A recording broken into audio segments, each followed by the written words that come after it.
Queen Rachita Ram ತಮ್ಮ social ಮೀಡಿಯಾದಲ್ಲಿ ಒಂದು ಪೋಸ್ಟ್ ಅನ್ನು ಹಂಚಿಕೊಂಡಿದ್ದಾರೆ. ಕೆಲ ಸ್ಟಾರ್ಗಳು, ಡೈರೆಕ್ಟರ್ಗಳು, ಕೆಲ ಪ್ರೊಡ್ಯೂಸರ್ಸ್ಗಳು ದರ್ಶನ್ ವಿರುದ್ಧವಾಗಿ ಟಕ್ಕರ್ ಕೊಡಬೇಕು ಅಥವಾ ಅವರಿಗೆ ಕೌಂಟರ್ ಕೊಡಬೇಕು ಅನ್ನೋ ಕಾರಣಕ್ಕೆ ರಚಿತಾ ರಾಮ್ ಮೇಡಮ್ ಈ ತರದ ಪೋಸ್ಟ್ ಹಾಕಿದ್ದಾರೆ. ರಾಜಂತರನೇ ನೋಡೋದಕ್ಕೆ ಇಷ್ಟಪಡ್ತೀನಿ. ಸೊ ಹಾಗಾಗಿ ಇಷ್ಟುವರೆಗೂ ನಾನು ಜೈಲಿಗೆ ಭೇಟಿ ಕೊಟ್ಟು ಅವ್ರನ್ನ ಮೀಟ್ ಮಾಡೋದಕ್ಕೆ ನನಗೆ ಇಷ್ಟ ಆಗಿರ್ಲಿಲ್ಲ. ಸೊ ಅದೇ ಸ್ಥಳದಲ್ಲಿ ನೋಡಕ್ ಇಷ್ಟಪಡ್ತೀನಿ ಅನ್ನುವಂತ ವಿಚಾರವನ್ನ ಹಂಚ್ಕೊಂಡು ರಚಿತಾ ರಾಮ್ ಸ್ಟ್ರೇಟ್ ನೇಚರ್ ನೋಡು, ತಮ್ಗೆ ಏನ್ ಅನ್ಸುತ್ತೋ ಅದನ್ನ ಯಾವತ್ತೂ ಕೂಡ ಹೇಳೋದಕ್ಕೆ ಹಿಂಜರಿದವ್ರೆ ಅಲ್ಲ. ನಮ್ ಕೆಲಸ ಮಾತಾಡ್ಬೇಕ್ರಿ, ಬೇರೆಯವ್ರ ಬಗ್ಗೆ ನಾವ್ ಯಾಕೆ ಮಾತಾಡ್ಬೇಕು ಅನ್ನುವಂತ ನೇಚರ್ ಉಳ್ಳಂತ ಪೈಕಿ ನಮ್ಮ ರಚಿತಾ ಕೂಡ ಒಬ್ರು. ಸ್ಯಾಂಡಲ್ವುಡ್ ನಟಿ ಡಿಂಪಲ್ ಕ್ವೀನ್ ರಚಿತಾ ರಾಮ್ ತಮ್ಮ ಸೋಷಿಯಲ್ ಮೀಡಿಯಾದಲ್ಲಿ ಒಂದು ಪೋಸ್ಟ್ ಅನ್ನ ಹಂಚಿಕೊಂಡಿದ್ದಾರೆ. ಸದ್ಯ ಈ ಪೋಸ್ಟ್ ಸಾಕಷ್ಟು ಚರ್ಚೆಗೆ ಗ್ರಾಸವಾಗ್ತದೆ, ಜೊತೆಗೆ ಬಿಗ್ ಬ್ರೇಕಿಂಗ್ ನ್ಯೂಸ್ ಆಗ್ತಾ ಇದೆ. ಅಷ್ಟಕ್ಕೂ ಡಿಂಪಲ್ ಕ್ವೀನ್ ರಚಿತಾ ರಾಮ್ ತಮ್ಮ ಇನ್ಸ್ಟಾ ಪೋಸ್ಟ್ ನಲ್ಲಿ ಹಾಕೊಂಡಿರೋದೇನು ಅನ್ನೋದನ್ನ ಮೊದಲಿಗೆ ಹೇಳ್ಬಿಡ್ತೇನೆ.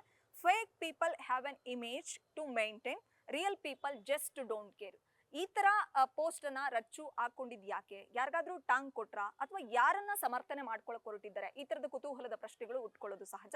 ಯಾಕಂದ್ರೆ ಕನ್ನಡ ಚಿತ್ರರಂಗದ ಪರಿಸ್ಥಿತಿ ಏನಾಗ್ತಾ ಇದೆ, ಯಾವ ಸ್ಟಾರ್ ಜೈಲಲ್ಲಿ ಇದ್ದಾರೆ ಅನ್ನೋದನ್ನ ನಾವೇನು ಹೊಸದಾಗಿ ಹೇಳಬೇಕಾಗಿಲ್ಲ. ರೇಣುಕಾಸ್ವಾಮಿ ಕೊಲೆ ಪ್ರಕರಣಕ್ಕೆ ಸಂಬಂಧಪಟ್ಟಂತೆ ಚಾಲೆಂಜಿಂಗ್ ಸ್ಟಾರ್ ದರ್ಶನ್ ಅವರು ಕಳೆದ 3 ತಿಂಗಳಿಂದ ಜೈಲು ವಾಸ ಅನುಭವಿಸ್ತಾ ಇದ್ದಾರೆ. ಸೊ ಅವ್ರ ಪರವಾಗಿ ಒಂದಿಷ್ಟು ಜನ ಮಾತಾಡ್ತಾ ಇದ್ದಾರೆ, ಅವ್ರ ವಿರುದ್ಧವಾಗಿ ಒಂದಿಷ್ಟು ಜನ ಹೇಳಿಕೆಗಳನ್ನ ಕೊಡ್ತಾ ಇದ್ದಾರೆ. ಇನ್ ಕೆಲವರು ನ್ಯೂಟ್ರಲ್ ಆಗಿದ್ದಾರೆ, ನಮ್ಗೆ ಯಾಕೆ ಬೇಕು, ಯಾರ ಪರವಾಗಿನೂ ಮಾತಾಡೋದ್ ಬೇಡ, ಯಾರ ವಿರುದ್ಧವಾಗಿನೂ ಮಾತಾಡೋದ್ ಬೇಡ ಅನ್ನೋಂಥದ್ದು. ಸೊ ಯಾರು ಏನೇ ಸ್ಟೇಟ್ಮೆಂಟ್ ಗಳನ್ನ ಕೊಟ್ಟರು ಕೂಡ ಅದು ದರ್ಶನ್ ಅವರಿಗೆ ಲಿಂಕ್ ಆಗ್ತಾ ಇದೆ. ಯಾರೇ ಸೋಷಿಯಲ್ ಮೀಡಿಯಾದಲ್ಲಿ ಏನೇ ಬರ್ಕೊಂಡ್ರು ಅಂದ್ರೆ ಸ್ಯಾಂಡಲ್ವುಡ್ ಇಂಡಸ್ಟ್ರಿಗೆ ಸಂಬಂಧಪಟ್ಟವರು, ಡೈರೆಕ್ಟರ್ಸ್, ಪ್ರೊಡ್ಯೂಸರ್ಸ್ ಅಥವಾ ನಟ ನಟಿಯರು ಯಾರಾದ್ರೂ ಒಂದು ಪೋಸ್ಟ್ ಹಾಕೊಂಡ್ರೆ ಇದು ದರ್ಶನ್ ಅವರನ್ನ ಓಲೈಕೆ ಮಾಡ್ಕೊಂಡು ಹಾಕಿದ್ದಾರೆ, ಇದು ದರ್ಶನ್ ಅವರ ವಿರುದ್ಧವಾಗಿ ಹಾಕಿದ್ದಾರೆ ಅನ್ನೋದನ್ನ ಎಲ್ಲರೂ ಕೂಡ ಅವರ ಅಸಂಪ್ಷನ್ ಮಾಡ್ಕೊಳ್ತಾ ಇದ್ರೆ ಬಹುಶಃ ಈ ಕೇಸಲ್ಲೂ ಅದೇ ಆಗಿರ್ಬೋದು. ರಚಿತಾ ರಾಮ್ ಈ ಪೋಸ್ಟ್ ಹಾಕೊಂಡಿದ ತಕ್ಷಣ ದರ್ಶನ್ ಪರವಾಗಿನೇ ಇದನ್ನ ಹಾಕೊಂಡಿದ್ದಾರೆ, ಇದು ಯಾರಿಗೋ ಟಾಂಗ್ ಕೊಟ್ಟಿದ್ದಾರೆ ಅನ್ನುವಂಥದ್ದು. ಯಾಕಂದ್ರೆ fake people have an image to maintain ಅಂದ್ರೆ ಒಂದು ನಾಣ್ಯಕ್ಕೆ 2 ಮುಖ ಇರುತ್ತೆ, ಹಾಗೆ ಒಬ್ಬ ಮನುಷ್ಯನಿಗೂ ಕೂಡ 2 ಮುಖ. ಸೊ ಇಮೇಜ್ ನ ಮೇಂಟೈನ್ ಮಾಡೋದಕ್ಕೆ ಕೆಲವರು ನಕಲಿ ಮುಖವಾಡವನ್ನ ಧರಿಸುವಂತ ಸಮಯ ಸಂದರ್ಭ ಬರುತ್ತೆ. ಕೆಲವರು ಅದನ್ನ ನಕಲಿ ಫೇಸ್ ಇಟ್ಕೊಂಡೆ ತಮ್ಮ ಇಮೇಜ್ ನ ಮೇಂಟೈನ್ ಮಾಡೋದಕ್ಕೆ ನೋಡ್ತಾರೆ. ಬಟ್ ರಿಯಲ್ ಪೀಪಲ್ ಆಗಲ್ಲ, ತಮ್ಮ ಇಮೇಜ್ ಬಗ್ಗೆ ತಲೆ ಕೆಡಿಸ್ಕೊಳ್ಳಲ್ಲ. ತಾನೇನು ಅನ್ನೋದು ತನಗೆ ಗೊತ್ತಿರುತ್ತೆ, ತನ್ನ ಸುತ್ತಮುತ್ತಲವರಿಗೆ ಗೊತ್ತಿರುತ್ತೆ, ತನ್ನ ಆಪ್ತರಿಗೆ, ತನಗೆ ಬೇಕಾದವರಿಗೆ ತಾನೇನು ಅಂತ ಗೊತ್ತಿದ್ರೆ ಸಾಕು. ಎಲ್ಲದಕ್ಕಿಂತ ಹೆಚ್ಚಾಗಿ ತಮ್ಮ ಆತ್ಮಸಾಕ್ಷಿಗೆ ತಾವು ಏನು ಅಂತ ಗೊತ್ತಿದ್ದವರು ಇಮೇಜ್ ಬಗ್ಗೆ ತಲೆ ಕೆಡಿಸ್ಕೊಳ್ಳಲ್ಲ ಅನ್ನುವಂಥದ್ದು ಇದರ ಒಂದು ಸವಿಸ್ತಾರ ಮಾಹಿತಿ. ಅಷ್ಟಕ್ಕೂ ಈ ತರದ ಕೋಟಿಂಗ್ಸ್ ಈ ಸಂದರ್ಭದಲ್ಲಿ ಅವಶ್ಯಕತೆ ಇತ್ತ? ಯಾರಿಗೆ ಟಾಂಟ್ ಮಾಡಿದ್ರು, ಯಾರಿಗೆ ಕೌಂಟರ್ ಕೊಟ್ಟರು ಗೊತ್ತಿಲ್ಲ. ಬಟ್ ದರ್ಶನ್ ಅವರ ಅಭಿಮಾನಿಗಳು ಸೋಷಿಯಲ್ ಮೀಡಿಯಾದಲ್ಲಿ ಹೇಳ್ತಿದ್ದಾರೆ, ಅಫ್ಕೋರ್ಸ್ ಇದು ನಮ್ಮ ಬಾಸ್ಗೆ ಹಾಕಿದ್ದಾರೆ ಅಂದ್ರೆ ನಮ್ಮ ಬಾಸ್ ಪರವಾಗಿ ಮಾತನಾಡ್ತಾ ಇದ್ದಾರೆ ರಚಿತಾ ರಾಮ್ ಮೇಡಮ್. ಯಾಕಂದ್ರೆ ಕೆಲ ಸ್ಟಾರ್ಗಳು, ಕೆಲ ಡೈರೆಕ್ಟರ್ಗಳು, ಕೆಲ ಪ್ರೊಡ್ಯೂಸರ್ಸ್ಗಳು ದರ್ಶನ್ ವಿರುದ್ಧವಾಗಿ ಸ್ಟೇಟ್ಮೆಂಟ್ ಗಳನ್ನ ಕೊಡ್ತಿದ್ದಾರೆ. ಅವರಿಗೆ ಬಿಸಿ ಮುಟ್ಟಿಸ್ಬೇಕು ಅಥವಾ ಟಕ್ಕರ್ ಕೊಡಬೇಕು ಅಥವಾ ಅವ್ರಿಗೆ ಕೌಂಟರ್ ಕೊಡಬೇಕು ಅನ್ನೋ ಕಾರಣಕ್ಕೆ ರಚಿತಾ ರಾಮ್ ಮೇಡಮ್ ಈ ತರದ ಪೋಸ್ಟ್ ಹಾಕಿದ್ದಾರೆ ಅಂತ ಹೇಳ್ಬಿಟ್ಟು ದರ್ಶನ್ ಅಭಿಮಾನಿ ವಲಯದಲ್ಲಿ ಚರ್ಚೆ ಆಗ್ತಾ ಇದೆ ಸೋಷಿಯಲ್ ಮೀಡಿಯಾದಲ್ಲಿ. ನಿಜಕ್ಕೂ ಇದು ಅಭಿಮಾನಿಗಳು ಮಾತಾಡ್ಕೊಳ್ತಿರೋದು ಸರಿನಾ ಅಥವಾ ರಚಿತಾ ರಾಮ್ ಅವರು ದರ್ಶನ್ ಪರವಾಗಿ ಮತ್ತೆ ಬೇರೆಯವ್ರಿಗೆ ಯಾರಿಗೋ ಟಾಂಟ್ ಮಾಡೋದಕ್ಕೆ ಅಥವಾ ಟಕ್ಕರ್ ಕೊಡೋದಕ್ಕೆ ಈ ತರದ ಪೋಸ್ಟ್ ಹಾಕಿದ್ರ ಗೊತ್ತಿಲ್ಲ. ಆದ್ರೆ ರಚಿತಾ ರಾಮ್ ಸ್ಟ್ರೇಟ್ ನೇಚರ್ ನವರು, ತಮ್ಗೆ ಏನ್ ಅನ್ಸುತ್ತೋ ಅದನ್ನ ಯಾವತ್ತೂ ಕೂಡ ಹೇಳೋದಕ್ಕೆ ಹಿಂಜರಿದವ್ರೆ ಅಲ್ಲ. ಅದು ಮಾಧ್ಯಮಗಳ ಮುಂದೆ ಬಂದು ಸ್ಟೇಟ್ಮೆಂಟ್ ಮಾಡೋದಾಗಿರ್ಬೋದು ಅಥವಾ ತಮ್ಮ ಸೋಷಿಯಲ್ ಮೀಡಿಯಾದಲ್ಲಿ ಆಗಿರ್ಬೋದು. ಆದ್ರೆ ಈ ತರದ ಒಂದು ಕೋಟಿಂಗ್ಸ್ ಇದೆಯಲ್ಲ, ಅದನ್ನ ಬಹುಶಃ ಈ ಹಿಂದೆ ಯಾವತ್ತೂ ಕೂಡ ಅವರು ಯಾರಿಗೂ ಟಾಂಟ್ ಮಾಡೋ ಕೆಲಸ ಆಗಿರ್ಲಿಲ್ಲ. ನಮ್ ಕೆಲಸ ಮಾತಾಡ್ಬೇಕ್ರಿ, ಬೇರೆಯವ್ರ ಬಗ್ಗೆ ನಾವ್ಯಾಕೆ ಮಾತಾಡ್ಬೇಕು ಅನ್ನುವಂತ ನೇಚರ್ ಉಳ್ಳಂತಹ ಒಂದು ಮಾನವೀಯ ಮುಖ ಇರತಕ್ಕಂತ, ಒಳ್ಳೆ ಮನ್ಸಿರ್ತಕ್ಕಂತ ನಟಿಮಣಿಯರ ಪೈಕಿ ನಮ್ಮ ರಚಿತಾ ಕೂಡ ಒಬ್ರು. ಆದ್ರೆ ದರ್ಶನ್ ಅವರು ಅರೆಸ್ಟ್ ಆದಂತ ಸಂದರ್ಭದಲ್ಲಿ ಅವರು ಸೋಷಿಯಲ್ ಮೀಡಿಯಾದಲ್ಲಿ ಫಸ್ಟ್ ಒಂದು ಪೋಸ್ಟ್ ಅನ್ನ ಹಂಚ್ಕೊಂಡಿದ್ರು. ಈ ಒಂದು ಕೇಸಲ್ಲಿ ದರ್ಶನ್ ಅವರ ಪಾತ್ರ ಎಷ್ಟಿದೆ, ನಿಜಕ್ಕೂ ಅವರು ಈ ತರ ಹತ್ಯೆಗೈದ್ರ ಅಂತ ನಂಬೋದಕ್ಕೆ ನಂಗೆ ಕಷ್ಟ ಆಗ್ತಾ ಇದೆ. ದರ್ಶನ್ ಅವರು ನನ್ನ ಪಾಲಿನ ಗುರುಗಳು. ನಾನು ಇಂಡಸ್ಟ್ರಿಗೆ ಬಂದಿದ್ದೆ ಅವ್ರ ಬ್ಯಾನರ್ ಇಂದ. ಇವತ್ತು ನಾನೇನು ಬಿಂದ್ಯಾರಾಮು ರಚಿತಾ ರಾಮ್ ಆಗ್ಲಿಕ್ಕೆ ತೂಗುದೀಪ ಬ್ಯಾನರ್ ದೊಡ್ಡ ಪಾತ್ರವನ್ನು ವಹಿಸುತ್ತೆ. ಒಂದು ವೇಳೆ ಅವರು ನನ್ನನ್ನ ಬುಲ್ಬುಲ್ ಸಿನಿಮಾಗೆ ಕಾಸ್ಟ್ ಮಾಡ್ಲಿಲ್ಲ ಅಂದಿದ್ರೆ ಬಹುಶಃ ನಾನು ಇವತ್ತು ಈ ಸ್ಥಾನದಲ್ಲಿ ಇರ್ತಿರ್ಲಿಲ್ಲ ಅನ್ನುವಂತ ವಿಚಾರವನ್ನ ಸೋಷಿಯಲ್ ಮೀಡಿಯಾದಲ್ಲಿ ಪೋಸ್ಟ್ ಕೂಡ ಹಾಕಿದ್ರು. ಜೊತೆಗೆ ಪರಪ್ಪನ ಅಗ್ರಹಾರಕ್ಕೆ ಭೇಟಿ ಕೊಟ್ಟಂತ ಸಂದರ್ಭದಲ್ಲಿ ಭಾವುಕರಾಗಿ ಮಾತಾಡ್ತಾ ಹೋದ್ರು. ದರ್ಶನ್ ಅವರನ್ನ ಈ ಒಂದು ಸನ್ನಿವೇಶದಲ್ಲಿ ಈ ಒಂದು ಜೈಲಲ್ಲಿ ನೋಡ್ಲಿಕ್ಕೆ ಕಷ್ಟ ಆಗ್ತಿದೆ. ಯಾಕಂದ್ರೆ ರಾಜಂತರನೇ ನೋಡೋದಕ್ಕೆ ಇಷ್ಟಪಡ್ತೀನಿ.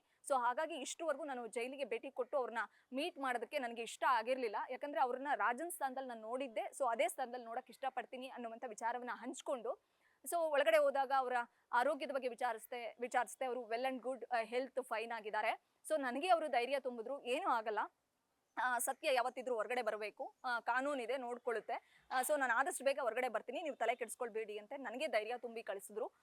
ಸೊ ನನ್ಗೆ ಆ ಒಂದು ಸನ್ನಿವೇಶದಲ್ಲಿ, ಈ ಒಂದು ಸಿಚುಯೇಷನ್ ಅಲ್ಲಿ ನಾನು ದರ್ಶನ್ ಅವರನ್ನ ನೋಡೋದಕ್ಕೆ ಕಷ್ಟ ಆಯ್ತು ಅನ್ನುವಂಥ ವಿಚಾರವನ್ನ ಹಂಚ್ಕೊಂಡು ನಾನು ಇವತ್ತು ಇಲ್ಲಿದ್ದೀನಿ ಅಂದ್ರೆ ಅದಕ್ಕೆ ದರ್ಶನ್ ಅವರೇ ಕಾರಣ. ದರ್ಶನ್ ನನ್ನ ಗುರು, ಮತ್ತೆ ತೂಗುದೀಪ ಬ್ಯಾನರ್ಗೆ ನನ್ನ ಇಡೀ ಕುಟುಂಬ ಒಂದು ಗ್ರೇಟ್ಫುಲ್ ಆಗಿರುತ್ತೆ ಅನ್ನುವಂಥ ಮಾತುಗಳನ್ನ ಹೇಳ್ಕೊಂಡಿದ್ರು. ಸೊ ಯಾವಾಗ ಪೋಸ್ಟ್ ನಲ್ಲಿ ಹಂಚ್ಕೊಂಡ್ರು, ಪರಪ್ಪನ ಅಗ್ರಹಾರಕ್ಕೆ ಭೇಟಿ ಕೊಟ್ಟು ಬಂದ್ರು, ಅವತ್ತಿಂದ ಎಲ್ರಿಗೂ ಗೊತ್ತು ದರ್ಶನ್ ಪರವಾಗಿ ದರ್ಶನ್ ಅವ್ರನ್ನ ಸಮರ್ಥನೆ ಮಾಡ್ಕೊಳ್ತಾ ಇದ್ದಾರೆ.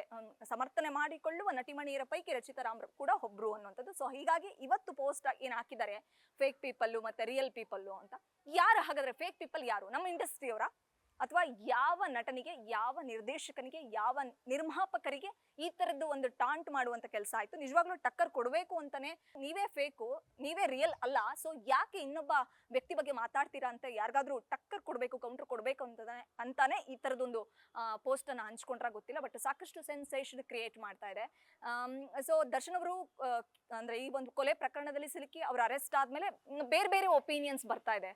ಒಬ್ಬ ನಟನಿಗೆ ಈ ತರದ್ದು ಬೇಕಾಗಿರ್ಲಿಲ್ಲ, ಕಾನೂನಿತ್ತು, ಅದು ಅವ್ರು ಕ್ರಮ ಕೈಗೊಳ್ತಾ ಇದ್ರು. ಜಸ್ಟ್ ಒಂದು ಕಂಪ್ಲೇಂಟ್ ಕೊಡ್ಸಿದ್ರೆ ಸಾಕಾಗಿತ್ತು ಅವ್ರ ಪ್ರಿಯತಮೆ ಅಥವಾ ಗೆಳತಿ ಕಡೆಯಿಂದ ಅನ್ನುವಂಥದ್ದು.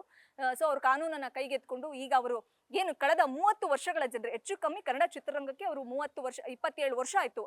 ಅಂದ್ರೆ ಲೈಟ್ ಮ್ಯಾನ್ ಇಂದ ತಗೊಂಡ್ರೆ ಬಹುಶಃ 30 ವರ್ಷನೇ ಆಯ್ತು. ಈ 3 ದಶಕಗಳ ಪರಿಶ್ರಮ ಏನಿದೆ, ಒಂದು ಸ್ಕ್ರಾಚ್ ಲೆವೆಲ್ ಇಂದ ಅಪ್ಪ ದೊಡ್ಡ ಖಳನಾಯಕನಾಗಿ ಗುರುತಿಸ್ಕೊಂಡಿದ್ರು ಕೂಡ ಅಪ್ಪನ ಒಂದು ಹೆಸರನ್ನ, ಲೇಬಲ್ನ ಬಳಸ್ಕೊಳ್ಳದೆ ಕನ್ನಡ ಚಿತ್ರರಂಗದಲ್ಲಿ ಹಂತವಾಗಿ ಬೆಳೆದು ನಿಂತು ಇವತ್ತು ತಮ್ಮದೇ ಆಗಿರ್ತಕ್ಕಂಥ ಸಾಮ್ರಾಜ್ಯ ಕಟ್ಟದಂತ ದರ್ಶನ್ ಈ ಒಂದು ಕೊಲೆ ಕೇಸ್ನಲ್ಲಿ ಭಾಗಿಯಾಗಬಾರ್ದಾಗಿತ್ತು. ಸೊ ಪೊಲೀಸರಿಗೆ ಜಸ್ಟ್ ಇನ್ಫಾರ್ಮ್ ಮಾಡಿದ್ರೆ ಅವರು ಅದನ್ನ ನೋಡ್ಕೊಳ್ತಾ ಇದ್ರು. ಪವಿತ್ರ ಗೌಡದ್ದು ಅಶ್ಲೀಲ ಮೆಸೇಜ್ ಸಂಬಂಧಪಟ್ಟಂತೆ ಇರ್ಲಿ ಅಥವಾ ರೇಣುಕಾ ಸ್ವಾಮಿನ ಏನ್ ಮಾಡ್ಬೇಕು ಅವರು ಕ್ರಮವನ್ನ ಕೈಗೊಳ್ತಾ ಇದ್ರು. ಈ ರೀತಿ ಒಂದು ಗ್ಯಾಂಗ್ ಅನ್ನ ಕಟ್ಕೊಂಡು, ಒಂದು ಡಿ ಗ್ಯಾಂಗ್ ಮಾಡ್ಕೊಂಡು ಒಬ್ಬ ಸಾಮಾನ್ಯ ಯುವಕನ ಮೇಲೆ ಹಲ್ಲೆ ಮಾಡಿ ಮಾರಣಾಂತಿಕವಾಗಿ ಕೊಂದಿದ್ದು ನಿಜಕ್ಕೂ ಕೂಡ ಕಾನೂನಿನ ಮೂಲಕ ಅಪರಾಧ ಅಂತ ಹೇಳ್ಬಿಟ್ಟು ಅವರನ್ನ ಒಳಗಡೆ ಹಾಕಿದ್ರು. ಕಳೆದ 3 ತಿಂಗಳಿಂದ ಜೈಲಲ್ಲಿದ್ದಾರೆ. ಮುಂದಿನ ದಿನಗಳಲ್ಲಿ ಈ ಕೇಸ್ ಯಾವ ಹಂತಕ್ಕೆ ಹೋಗುತ್ತೆ, ಈ ಒಂದು ಕೊಲೆ ಪ್ರಕರಣದಲ್ಲಿ ಯಾರ್ಯಾರ ಇನ್ವಾಲ್ವ್ಮೆಂಟ್ ಎಷ್ಟಿದೆ ಗೊತ್ತಿಲ್ಲ. ಬಟ್ ನೀವು ಕಂಡಂತೆ ದರ್ಶನ್ ಅವರು ಹೇಗೆ ಅಂದಾಗ ಸಾಕಷ್ಟು ಜನ ನಿರ್ಮಾಪಕರು, ನಿರ್ದೇಶಕರು, ನಟ ನಟಿಯರು, ಟೆಕ್ನಿಷಿಯನ್ಸ್ಗಳು ತಮ್ಗನ್ಸಿದ್ದನ್ನ ಹೇಳಿದ್ದಾರೆ. ನಮ್ಮ ಸೆಟ್ ಅಲ್ಲಿ ಹಿಂಗಿರ್ಲಿಲ್ಲ, ದರ್ಶನ್ ಆ ವ್ಯಕ್ತಿತ್ವದವರಲ್ಲ, ಈಗ ನಮಗೆ ಗೊತ್ತಿಲ್ಲ, ಸಾಕಷ್ಟು ದಿನದಿಂದ ಅವ್ರ ಜೊತೆ ನಾವು ಕಾಂಟ್ಯಾಕ್ಟ್ ಇಲ್ಲ. ಸೊ ಹೀಗಾಗಿ ದರ್ಶನ್ ಅವರ ಒಂದು ಈಗ ಯಾಕೆ ಈ ತರದ್ದು ಒಂದು ಸ್ವಭಾವ, ಈ ತರದ ಒಂದು ನೇಚರ್ ಅವ್ರಿಗೆ ಯಾಕೆ ಬಂತು? ಹೊಡೆದು ಸಾಯಿಸುವಷ್ಟು ಕೆಟ್ಟ ಮನುಷ್ಯ ಅಲ್ಲ, ಬಟ್ ಸಮಯ ಸಂದರ್ಭ ಏನ್ ಮಾಡಿಸಿದೆ ಗೊತ್ತಿಲ್ಲ ಅನ್ನುವಂಥ ವಿಚಾರವನ್ನ ಹಂಚ್ಕೊಳ್ತಾ ಇದ್ದಾರೆ. ಕೆಲವರು ನ್ಯೂಟ್ರಲ್ ಆಗಿ ಸ್ಟೇಟ್ಮೆಂಟ್ ಅನ್ನ ಕೊಟ್ರೆ, ಕೆಲವರು ಟಾಂಟ್ ಕೊಡ್ತಾ ಇದ್ದಾರೆ. ತಮ್ಮ ಸ್ಟೇಟ್ಮೆಂಟ್ಗಳ ಮೂಲಕವೇ ದರ್ಶನ್ ಅವರ ವಿರುದ್ಧವಾಗಿ ಮಾತನಾಡುವಂತ ಕೆಲಸ ಆಗಿದೆ. ಸೊ ಹಾಗಾಗಿ ಆ ದರ್ಶನ್ ಅವರ ವಿರುದ್ಧ ಯಾರೆಲ್ಲ ಮಾತಾಡ್ತಿದ್ರು ಅವರಿಗೆ ಇಂಡೈರೆಕ್ಟ್ ಆಗಿ ಟಾಂಟ್ ಮಾಡುವಂತ ಕೆಲಸ, ದರ್ಶನ್ ಪರವಾಗಿ ಮಾತನಾಡುವ, ದರ್ಶನ್ ಪರ ಸಮರ್ಥನೆ ಮಾಡ್ಕೊಳ್ಳುವ ನಟಿಮಣಿ ಆಗಿರುವ ರಚಿತಾ ರಾಮ್ ಮಾಡಿದ್ರ? ಇದು ಈ ಕ್ಷಣಕ್ಕೆ ಕ್ವಶನ್ ಮಾರ್ಕ್. ಗೊತ್ತಿಲ್ಲ ಈ ಒಂದು ಕೇಸ್ ಎಲ್ಲಿಗೆ ಹೋಗುತ್ತೆ, ಅಥವಾ ಈ ಒಂದು ಪ್ರಕರಣಕ್ಕೆ, ಅಂದ್ರೆ ನೀವು ದರ್ಶನ್ ಅವರನ್ನ ಸಮರ್ಥನೆ ಮಾಡ್ಕೊಳ್ತಿದ್ದೀರಾ ಅನ್ನುವಂಥ ಪ್ರಶ್ನೆ ಬರ್ತಿದೆ ಮೇಡಮ್ ಅನ್ನೋದಕ್ಕೆ ರಚಿತಾ ರಾಮ್ ಮುಂದಿನ ದಿನಗಳಲ್ಲಿ ಯಾವ ರೀತಿ ಕ್ಲಾರಿಫಿಕೇಶನ್ ಕೊಡ್ತಾರೆ, ಅಥವಾ ಇನ್ನೊಂದು ಸ್ಟೇಟ್ಮೆಂಟ್ ಅನ್ನು ರಿವೀಲ್ ಮಾಡೋದ್ರ ಮೂಲಕ ಇದೆಲ್ಲದಕ್ಕೂ ತೆರೆ ಎಳಿತಾರ ಅನ್ನೋದನ್ನ ಕಾದ್ ನೋಡ್ಬೇಕಿದೆ. ಬೆಂಗಳೂರಿನಿಂದ ಕ್ಯಾಮ್ರಾ ಪರ್ಸನ್ ಗಿರೀಶ್ ಜೊತೆ Vishalakshi, entertainment bureau, guarantee news. ಇದು ಸುದ್ದಿ ಖಚಿತ, ನ್ಯಾಯ ನಿಶ್ಚಿತ. ಗ್ಯಾರಂಟಿ ನ್ಯೂಸ್, ಸುದ್ದಿ ಖಚಿತ, ನ್ಯಾಯ ನಿಶ್ಚಿತ.